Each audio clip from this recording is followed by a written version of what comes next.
Just gotta give... Huh? Yeah, you can't even see yourself in the back. You're just walking by.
I'm just gonna go ahead and start because I don't see anybody else joining. I think people should be having issues with it. Okay. I'm just trying to make sure that the link is working.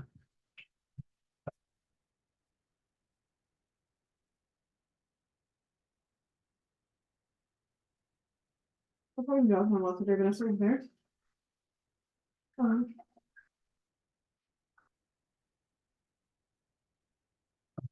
Yeah, the link works. So,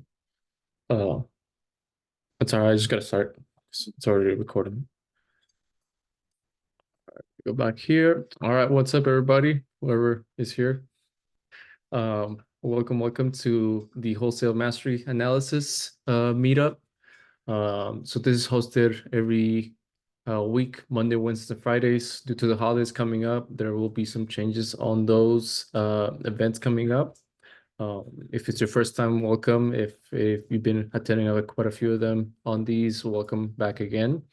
Usually the way these meetings go, I basically break down to you guys on how to analyze a wholesale deal for those who are starting to like wholesale or getting to like do wholesale to invest into like real estate.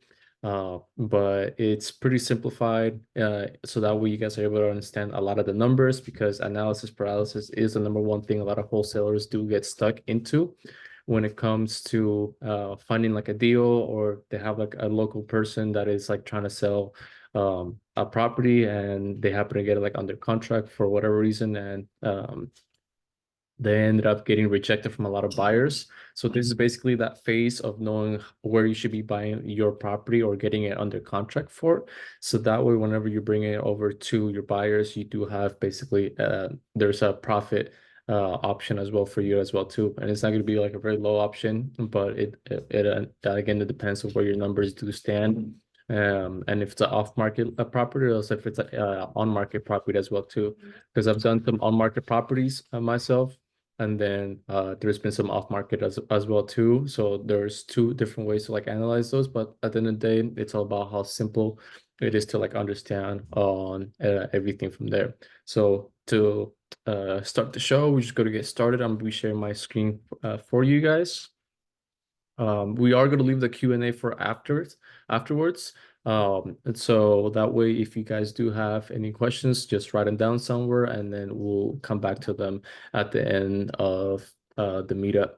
So first things first, so that way you guys can get a sense of how wholesaling works. It's basically like this. Whenever you're doing, you find a property, or you maybe you pull like a list. You pull a list either from like PropWire, PropStream, Batch Leads, Deal Maker, whatever platform it is that you're using to like get all these leads from. Cool, and then you happen to come across a person that actually says yes, they're actually interested on selling the property, and you start to negotiate on the property. There are a few key things that you do have to ask. So that way you're not just focusing on the numbers. And I am going to be pulling up that some of those key questions. Let's pull it up somewhere in here. Let's check it out. Let's cold calling. Now, why this thing just froze, but we're gonna try to pull it up.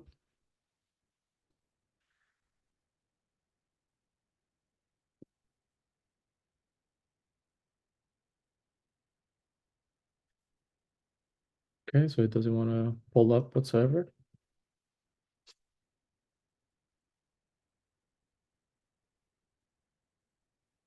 Let's go to recent, and here we go. So this is my PDF that I'm trying to pull in.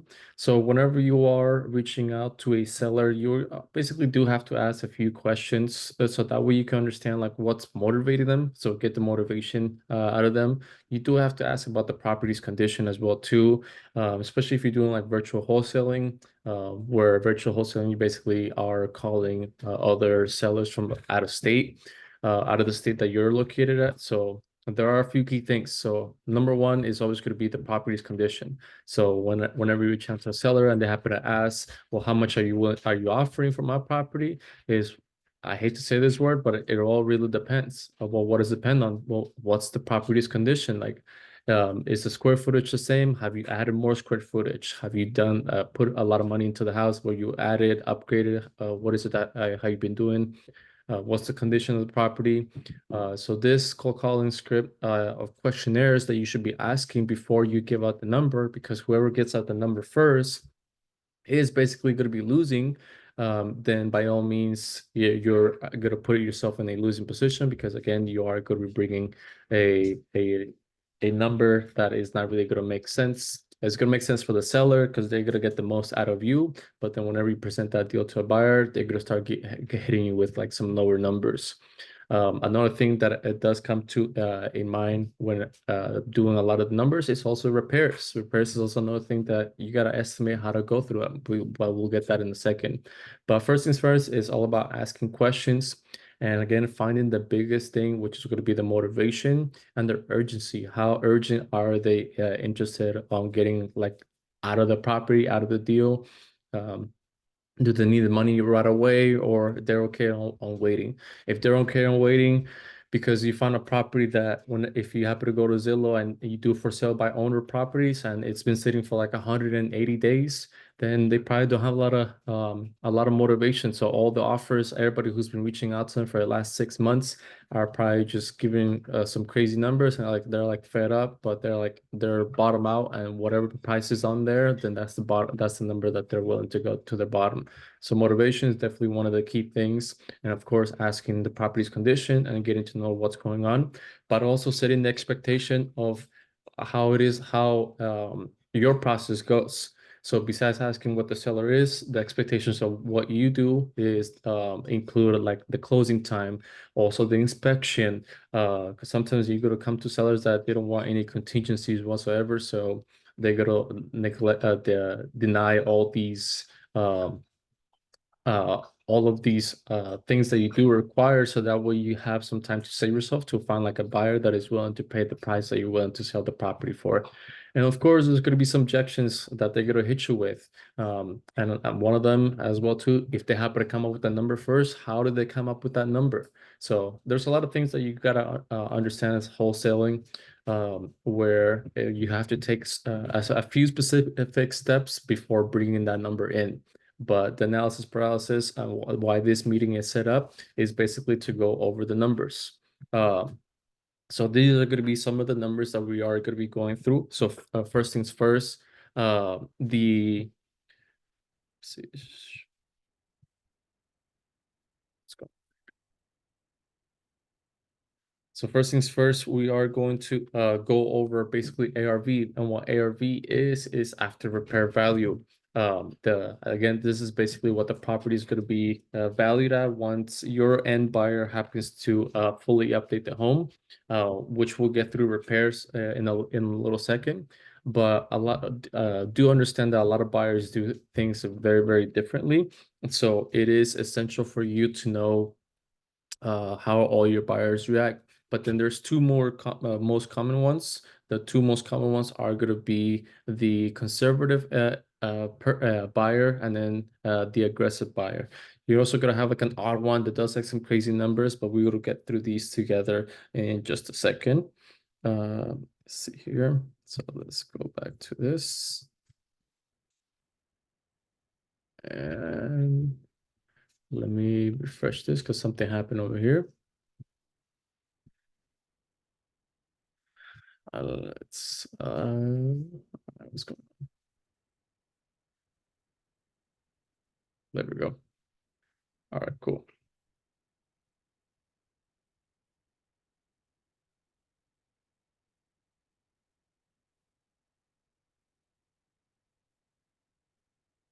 I don't know what's going on with this project, but let's go ahead and leave. And let me log in one more time.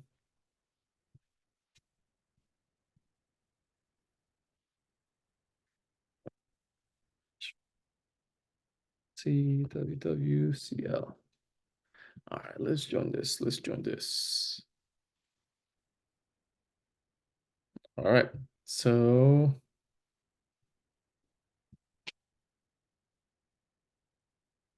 what's it saying now?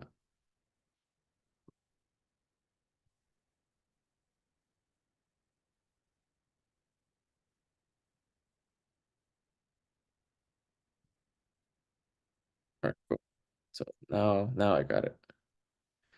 There we go.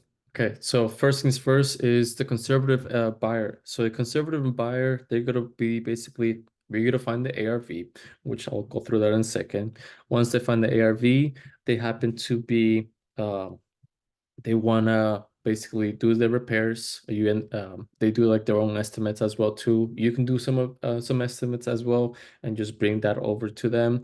But again, at the end of the day, it's whatever. They can go higher than what it is that your repairs might have been, and they can go lower. So it only comes down to them.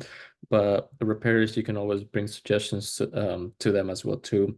Then there's like their investing rule, basically how much it is that they want to get it, which the common one is 0.7. So when we're looking at this conservative buyer, so here's the example of this one is basically buying the property. Once it's fully updated, it's a $300,000 ARV minus the $40,000 on repairs. Actually $48,000. That's a eight. I messed up on that. So $48,000 in repairs times the 0.7 investing rule. Then basically this total is going to bring us to a total of $176,400. That's going to be basically the most that a end buyer is going to be buying on a conservative route. Now, if we look at the aggressive buyer, it's a little bit different. We still have the ARV, so ARV is going to be very, very first, which is going to be $300,000. First things first, they start multiplying is they multiply by the investment rule, which is 0.7. Some of them they do 0.75, 0.80, depending on the strategy. They're going to bring that over to you as well, which is going to be $210,000. minus the estimated repairs. Over here, we're looking at $48,000. This is basically going to be a total of $162,000. So already a huge significance in numbers right there. That's a $14,000 difference. And again, it all comes down to how buyers really want to buy things and what their investing rule is as well too, that they see fit. Because when they're ever looking at rentals are going to be a whole different game as well too, comparable to any fix and flip. Then you have somebody else who does things a little bit very, very different. I came across this buyer here in Southern California that does things like this. We were all questioning because it was a group meetup. And we were just questioning like where are you getting these numbers? But hey, if to that buyer makes sense, it makes sense. So the way I get he explained it was you get the ARV multiplied times 0.98. I don't remember exactly what that 0.98 was. And then it was the subtracting the $48,000 in repairs. And then of course, the seller wanted to get his profit as well too. So for his profit was 20%. And basically, the seller will want to buy that property for $196,800. So that's basically three different buyers doing things in three different ways, but the two most common ones are definitely going to be the conservative one and the aggressive one. So those are going to be the two major ones that we're always going to be looking. So as you guys did notice, the number one thing that they end up looking for, it is the ARV. So to expedite the process, because I work with a qualified few buyers already, so I can or network with a few buyers. Again, a lot of them do things very different, and notice that the conservative and the aggressive buyers are the two most common ones. So I basically designed a calculator that basically gives you both perspectives off the bat. Once you find an ARV, then you put the ARV, the investing rule for the buyer, if they're going to be fixing and flipping, or if they're going to be buying and holding, the numbers already come out from there. But first things first, this is like the second half of the calculator. The very first half of the entire calculator is basically going through getting a deal. So first things first, we're going to go through, again, going through the property information. Next thing, we're going to do some estimates on repairs, which I'll show you guys what those estimates are going to be broken down to. And basically, it's going to give us this green section, which is going to be the ARV. So in order to find the ARV, sometimes you got to question some even deals that are on the market listed by agents. I always like to question how did the pricing come about, especially if they have it listed on the market, because sometimes it could be the seller, look, I want to sell my property at this price, this price, this price, and they're willing to pay the commission. So that's why they're bringing the agent over, so that way they can sell it at that price, but maybe work a little bit higher and work down to that price. So they do the same thing as well too. So it all depends. All agents work very, very differently, but basically either the seller brought over the price or either the agent assisted the seller because they are very clueless on what the property is worth. And or sometimes they don't really care what's happening, but again, the agent is basically telling the seller like, I'm gonna do it the best of my ability to bring this over to you and then sell it as quickly as possible, and of course try to get the most out of the deal for you, because again, the agents basically get paid. The higher the price of the property is, the higher the commissions is going to be for them. But it's not always going to be that pretty. Some deals are going to be taking longer than others because, again, it all comes down to the condition of the property, the motivation of the seller, which are the two most essential things of why real estate's deals end up happening. It's all about motivation. Anything that happens, even just outside of real estate, everything's all about motivation. So to get started, we're going to be looking at some properties. If you guys did notice, I did have like a spin the wheel.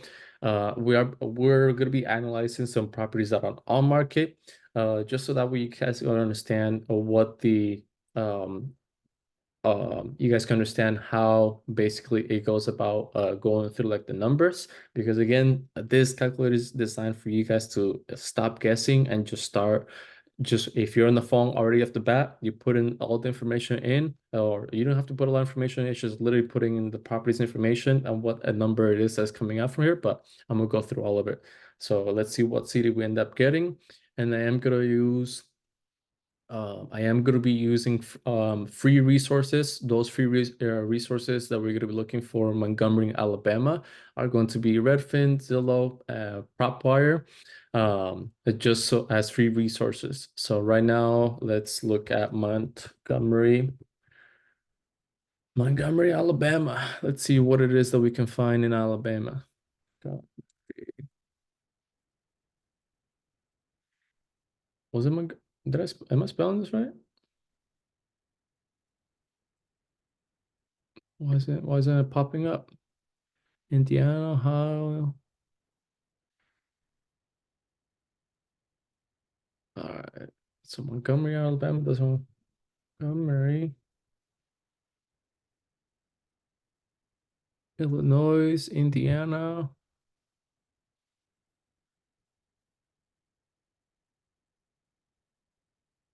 There it is. I don't know why they don't want to pop up as Montgomery, Alabama. All right, cool. So we're gonna be looking over here. I do have certain filters because I've noticed like a lot of buyers do want to buy these type of properties. So I'm gonna be looking at single family, multifamily. Uh, then I'm not looking for anything coming soon. I am looking for anything that's 1,000 square feet and higher, and then also anything that is then older than 2005. I am going to exclude 55 plus communities as well too, and we just got to look at that. And oh, additionally too, let's see, we're going to be looking at some properties that maybe are already stale, so they've been already out in the market for quite a little bit. So let's see what it is that we can find. I'm gonna break it down, pull in the lowest price properties and then we'll work from there. Just because again, I am trying to make this as quickly as possible. Off the bat, we have a $10,000 property. Definitely gonna be looking at that. I expect homes to be listed over here. So I see some of these don't have like an agent, some multifamily boarded up. Looking for something good, something good. This has some new construction, not a lot of pictures though. Let's check out this. This looks not bad at all. Fully updated. Paint, it just needs a little bit of work. So let's go over here. So we're gonna be looking at this address, 3010 Althena Street. All right, so the asking price off the bat is $55,000. Great. Would you look at this? The agent, um, or yeah, the agent listed it great investment property, 95% already complete. Added new tub, new fixtures, verification on utility company, school of information need to be verified by a buyer. And also, hopefully there's some motivation because this has been on the market for 152 days on Redfin. So let's see what is it that we need to get it under contract for? Or what kind of comparables. So first things first, just so I can get the ball rolling, I will call the agent and then figure out, hey, so what's going on with this property? Confirm the property. Is it still the same square footage because there's work being done, or is it did the square footage go up? I confirm also like, hey, why is the seller selling this property? And also go over the fact that it's been sitting on the market for 152 days. Have you gotten any offers or has it been under contract as well too? The way you find out if it's been under contract, and it looks like it has from the time it got listed in July. Looks like it was in July, 2 days after it was on the contract. Then it got relisted at the end of July. Then in August, it got under contract in August. It got relisted 2 weeks later. Then again under contract. Then again relisted. So what this is telling me is this agent has gone through about one, two, 3 times it's been under contract, and all 3 times it's been backed away. So not only the agent has failed to like find the right buyer, maybe those buyers or all those people that got it under contract just ended up finding something wrong with the property. So sometimes it can be the property itself as well too, but let's find out what it is that we can do. And then sometimes additionally too is asking the agent because I don't see there has been a price drop whatsoever. So there's got to be something, either something truly going on with the property. Um, so that's the thing I gotta ask the agent who came up with the price. You did? Did you assist like the seller on the price, or is the seller already stuck to that price? And what's going on with that side? So I'm gonna put the property over here. So the first thing first is the investing rule. The investing rule is going to be basically for us. If you want to wholesale, we want to get the wholesale in there as well too. The property is 1186 in square footage. So we're gonna put 1186 over here. Ask if there's any mortgage or anything or any type of debt against the property, maybe any liens as well too. Did the construction get done? Did the seller pay the construction to get done? You never know. Some things could, so the way you ask that is asking if the property is free and clear of any debt or any liens as well too. Over here for this property, I don't know if they have basements in Montgomery. So I'm gonna get some property information here and see if it says anything. Exterior, foundation. Foundation, it's a slab, which is great. It looks like nothing else. Single family residence. No garage either too. Gas, water, floor, vinyl, laundry, family room, living room, kitchen, master bedroom. All right, cool. So yeah, so no basement on this one. So we're gonna leave basement as is. Most of the time, your end buyers do pay the closing costs, so we're gonna leave that at 10%. As you guys can see, we do have a possible buy price or possible to get it under contract for like a for us to bring an offer in. This is basically going to be your top offer. Just because it's your top offer or your highest offer that you should be coming up to doesn't mean you got to start right there. It's always best to come down lower than that offer. So the way it's going to go is we still got to process through. So here I do have a little note or a little index thing where it says this is a possible offer that you can be looking at, but progress through the rest of these steps to find the necessary ARV. Because again, the number one thing, if you go back to how buyers look, the number one thing is ARV.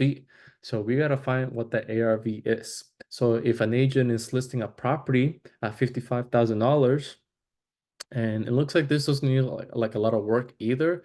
It's already full. It's already 95% fully updated.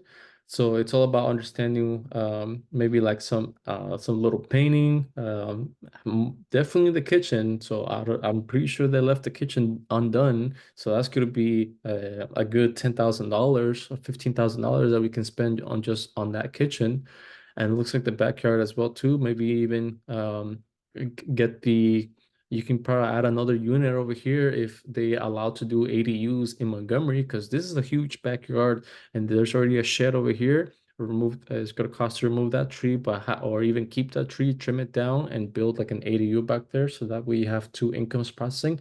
But again, there's so many things that you can do. But it looks like the major project is definitely going to be the kitchen. They didn't take a picture of the bathroom where they mentioned that there was a new tub in there. So I don't see any of that whatsoever as well too. So probably the agent's keeping that out. So I am gonna put the updates. I am gonna go with light updates, but those light updates are gonna be um um, those updates are gonna go a little bit close again to like 15, $20,000 just because we have to do the kitchen. But the way repairs. So the way because that's our next step. The next step is gonna be repairs. Let's go through repairs real quick. So the way repairs are going to be is going to be like this. So hopefully you guys are able to see my screen. Let's delete that. Let's start here. So it's gonna be repairs. So I don't dwell too much in repairs at this point. I already know exactly how repairs need to get done, but this is the way they are gonna go. First thing first is going to be light repairs.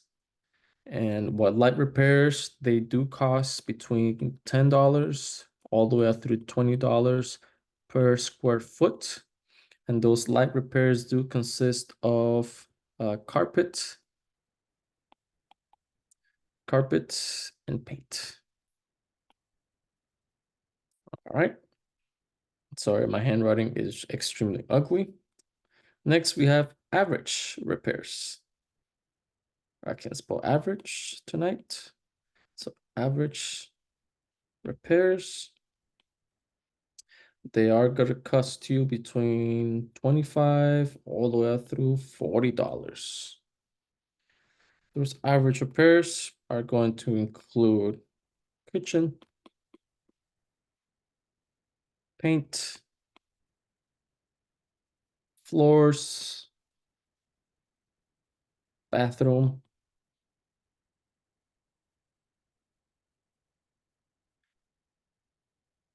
kitchen floors, paint, bathroom. What else am I missing? I know I'm missing something. Let's see. Do I have do I have it? Do I have it? Trying to go back to seeing where my little notes are at. So that's why it's always good. I don't have it on top of my head, but kitchen floors, paint, bathroom, that's gonna be pretty much like your big repairs. Again, it's gonna be around $25 to like $40. Next is going to be, let me go down a little bit. Hopefully you guys are writing these down. Either or. The next one's gonna be basically I'm saying you can. gut job repairs are basically going to be um, between 45 all the way up through $60. I don't know why the writing on this got a little bit bigger. Those are going to be gut job, and the gut job is basically going to be everything. So it's going to be again the kitchen. It's going to be floors. It's going to be bathroom. It's going to be windows. It's definitely going to be carpet if there's any carpet as well too. Also check on utilities, seeing how old those utilities might be as well too. So to go through like the entire wiring of that. And I guess my handwriting got a little bit bigger as we progress. But basically, this is going to be your repairs right over here. So from light repairs to like average repairs to like gut job, as you can see, there's more stuff getting added. And sometimes it could be more work than what is actually needed as well too. So that's why sometimes whenever we're looking at a property that it's like this one, that it's 95% done. And then if we see at the sale and tax history, or we see that the property got under contract 3 times on this case with this agent, then this is basically telling us that property got in the contract, but all these buyers basically probably found some extra issues or extra things that they didn't like about the property, and that's why it's probably not selling whatsoever. So then whenever you're looking at the repairs inside the calculator, I'm estimating just because the pictures is showing me just little paint stuff going on, and also like the kitchen. Again, the kitchen's could be between 10 to like $15,000, and little extra stuff. And the painting, it should be like an easy $3,000 job, maybe less as well too. But then I'm estimating based on that, those are going to be my light repairs. But again, that's why the purpose of whenever you're getting a property is under contract is to do the inspection. It is always highly recommended whenever you get a wholesale deal to always do an inspection period of 10 to 15 business days. And 10 to 15 business days basically means only Monday through Friday.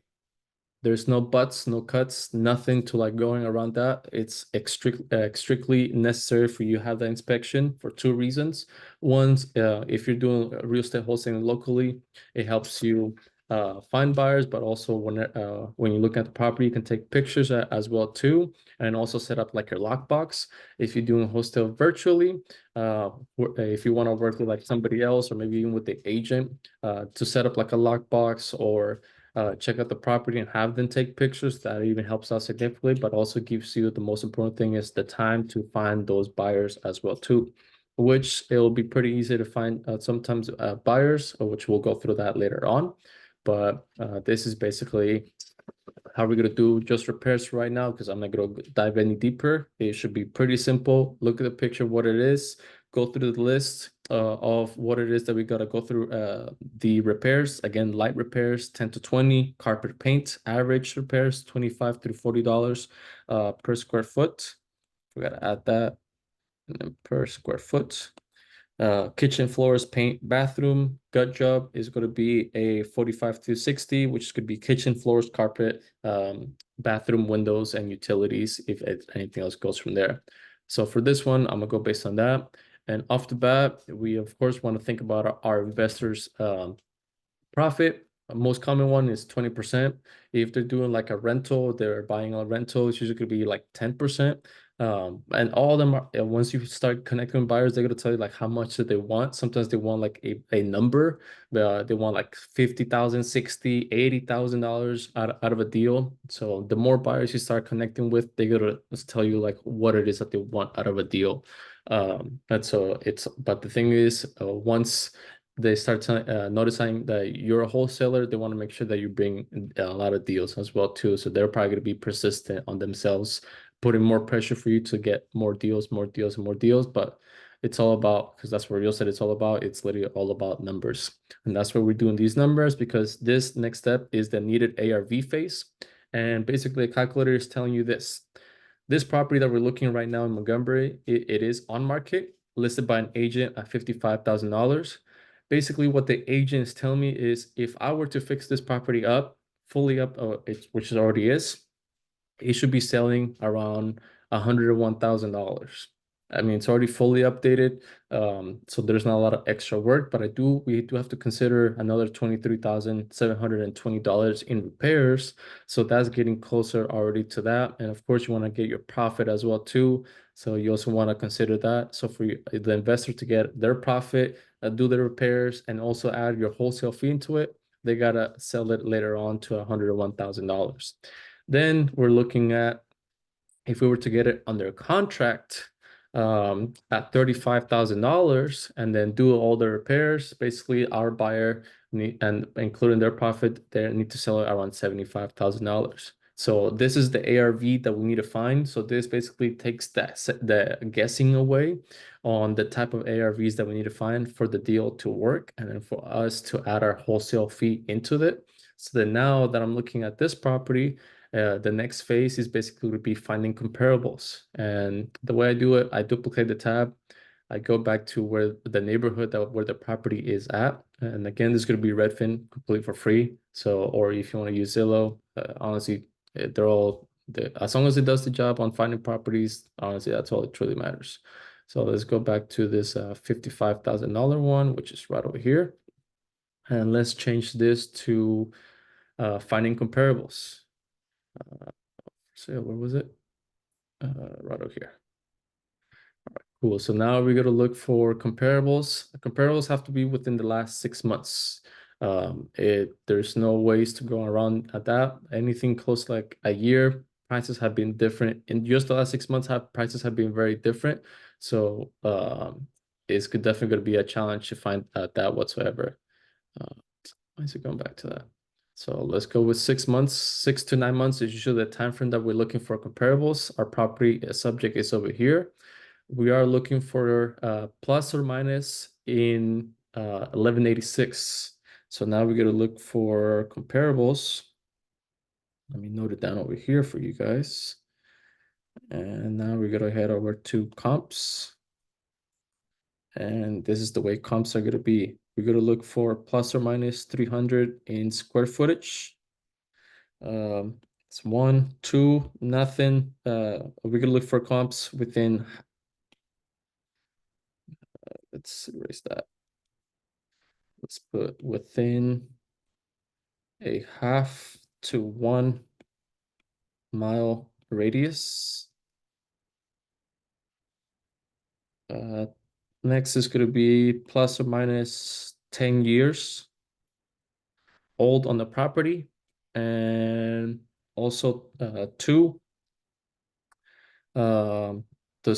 does not cross double. I'm gonna write it down actually. Does not cross double yellow lines. And what that means is basically whenever you're looking at if you're trying to cross the street, there's a major road, you do not want to find a comparable that is crossing that. And I was noticing that earlier that this big street or main street, basically Ann Street, over here in Montgomery. It looks like it's already like a busy road. I'm not gonna look for any comparables across that side because an appraiser or whenever the property gets appraised, once it gets fully updated, they're not gonna ever go across any major busy roads. They're gonna stick within the neighborhood. So honestly, Redfin and also Zillow allow you to do this. There's this drop button. So I'm gonna be looking for properties within a half-mile radius. So, and I'm gonna stick to the same neighborhood. And basically, I'm gonna be sticking to this little square right over here. That's gonna be where I'm gonna be looking for my comparables. I am gonna be doing some extra things, looking for a home because this is a house. Again, it was plus or minus 300 on the square footage. So this is 1100 square foot home. So yeah, this one has to be 750 or a max of has to be 450. I think it was like 380, 13, 11, 8. Yeah, so it's gonna be 1500. I know it's a little bit higher than expected, but it's because 1486, so I have to get it close to that. So I do have some comparables sold in the last 6 months, and let's see what is going on. Let's organize this by recommended, and not recommended, by most recently sold. I do have a property that sold in November for $75,000, another one for 55. And when I'm looking for comparables, I'm not looking for just good comparables that are good fix and flips. I'm also looking for properties that are selling close to what the property or whatever the seller or even below what the seller is asking for. Because sometimes they're delirious and they're just trying to basically sell it as if it's fully updated price. And that's not what I'm looking for. So over here, I do see this property November 13th. It is across 55th or that Ann Street. So I'm actually going to move on forward to the next one. Next one is this one, 72,000. There's this 50,000. So I don't see anything lower than I do have this 23,000, but again, this $23,000 one is across Ann Street, so it does block it. So all the properties looks like the lowest is like $50,000, and this property is selling for like 55. So basically that we are in the ballpark of where the property needs to be sellable for. But now I also got to look for properties that are already fully updated as well too. And then let's see if there's anything on the highs. $100,000 one because that was another ARV we needed too as well. This one is semi-updated, sold in August, not too bad. This one sold in September. So here's a good one. Same neighborhood. It's one street over. It did sell for 113,000 in September. It is a three two bedroom. What's this? 3 1.5, 11. So it is plus or minus 300. And so it does meet the square footage as well too. So we do have this one. There's also this other property that sold for 130,000, 1284. This sold in July. Great condition, fully updated as well too, 131. Um, so we have two great comps that are in the hundreds, and then also the lowest that the properties are selling for are 55. So honestly, this property right over here, it's a great deal. But of course, we always want to get it down below just because we are number one biggest red flag that I'm noticing from this deal is basically that um, it has been under contract, and then for some reason it is not getting closed. And also two, it's been on the market for 150 days. So off the bat, this is a great deal, but there are two major red flags going on over here. So then now, um, I am gonna be averaging out my those ARVs just because again, the more realistic one, it'll probably be this one, the 113, uh, which is basically $80 a square foot. So I'm gonna go back to so when I look at my comps, I'm gonna look at my average per square foot. So I have $80 a square foot. Then I have Then I have, let's go back to recently sold. Then I have one at 41. So I'm at a 41 here. This one sold for 59.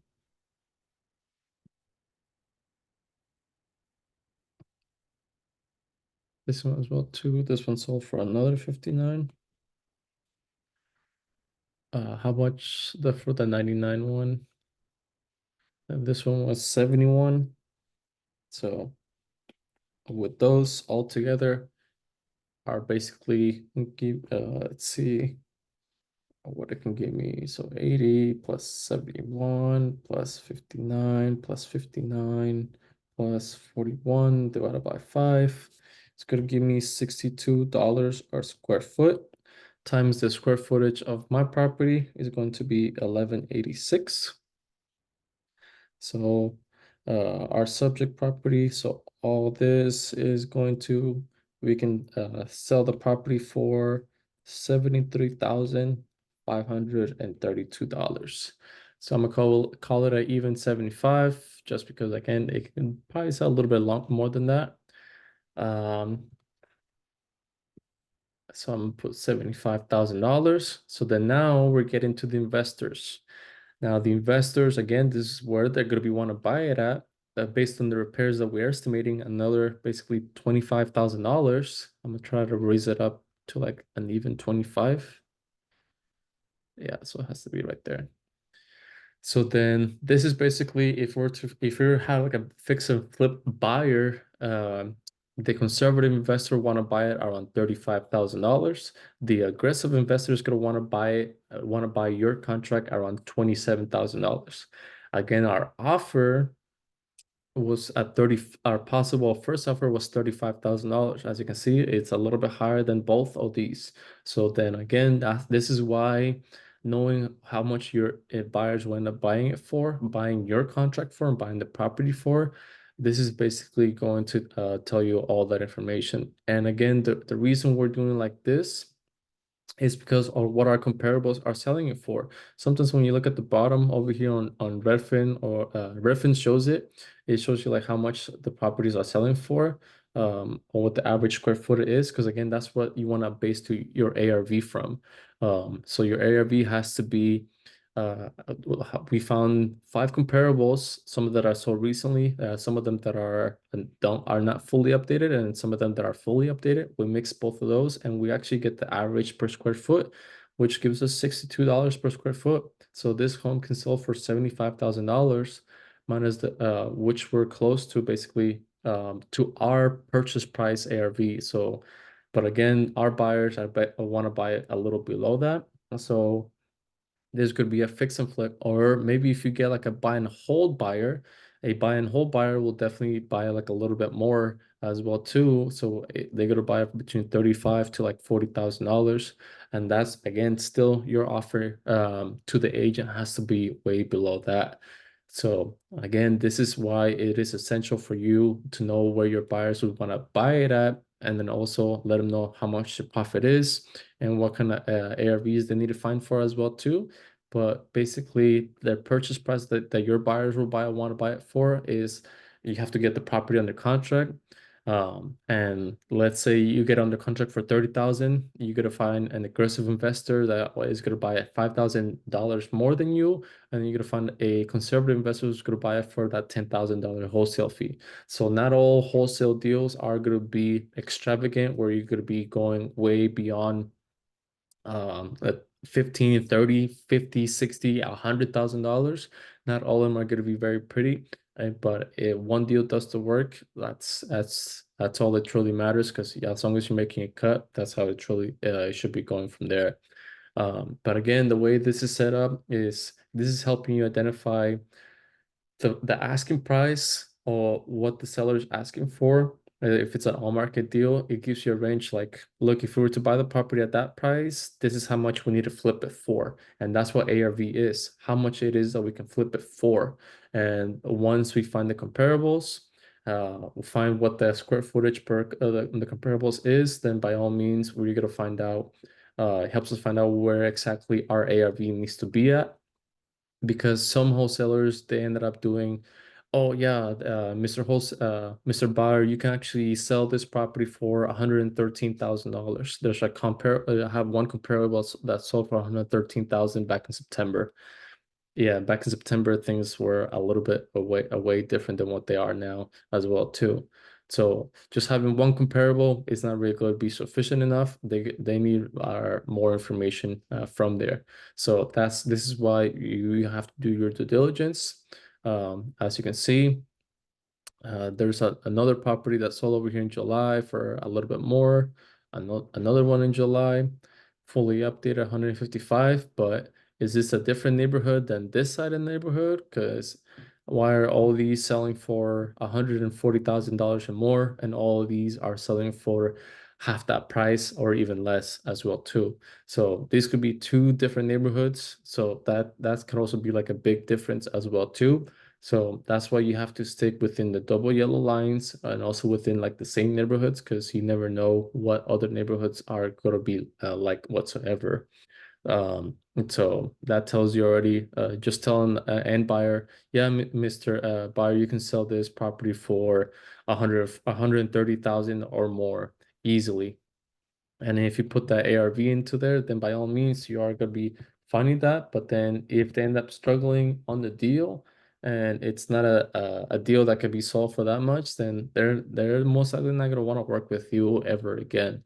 So it's all honestly, it's about making sure that you bring in the facts and the things that are actually happening to your buyer, so that way you can get the most out of your deal.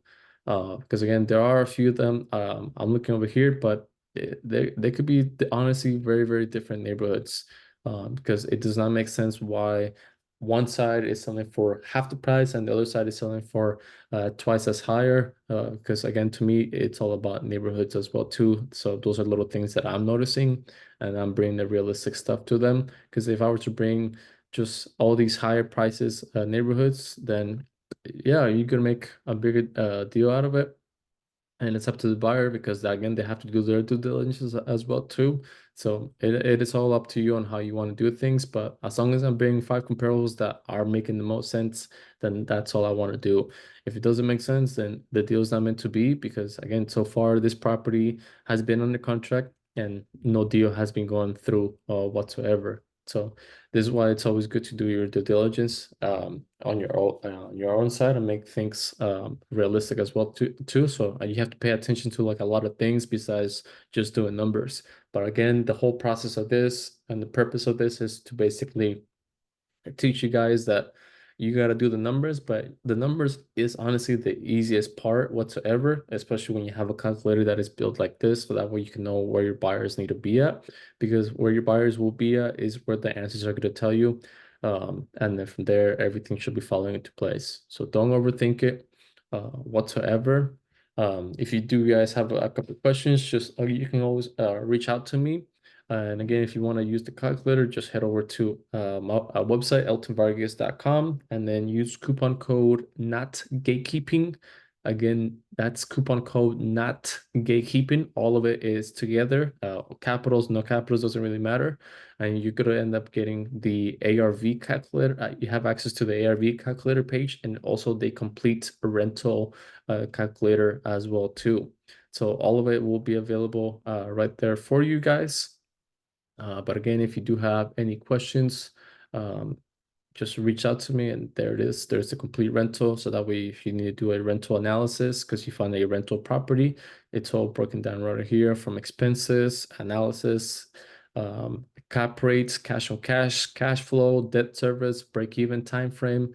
So all of it is right there for the complete rental side as well too.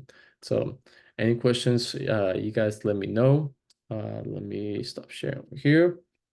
But again, if you have any questions, reach out to me, and hopefully I'm able to answer this to you guys. All right. Good night.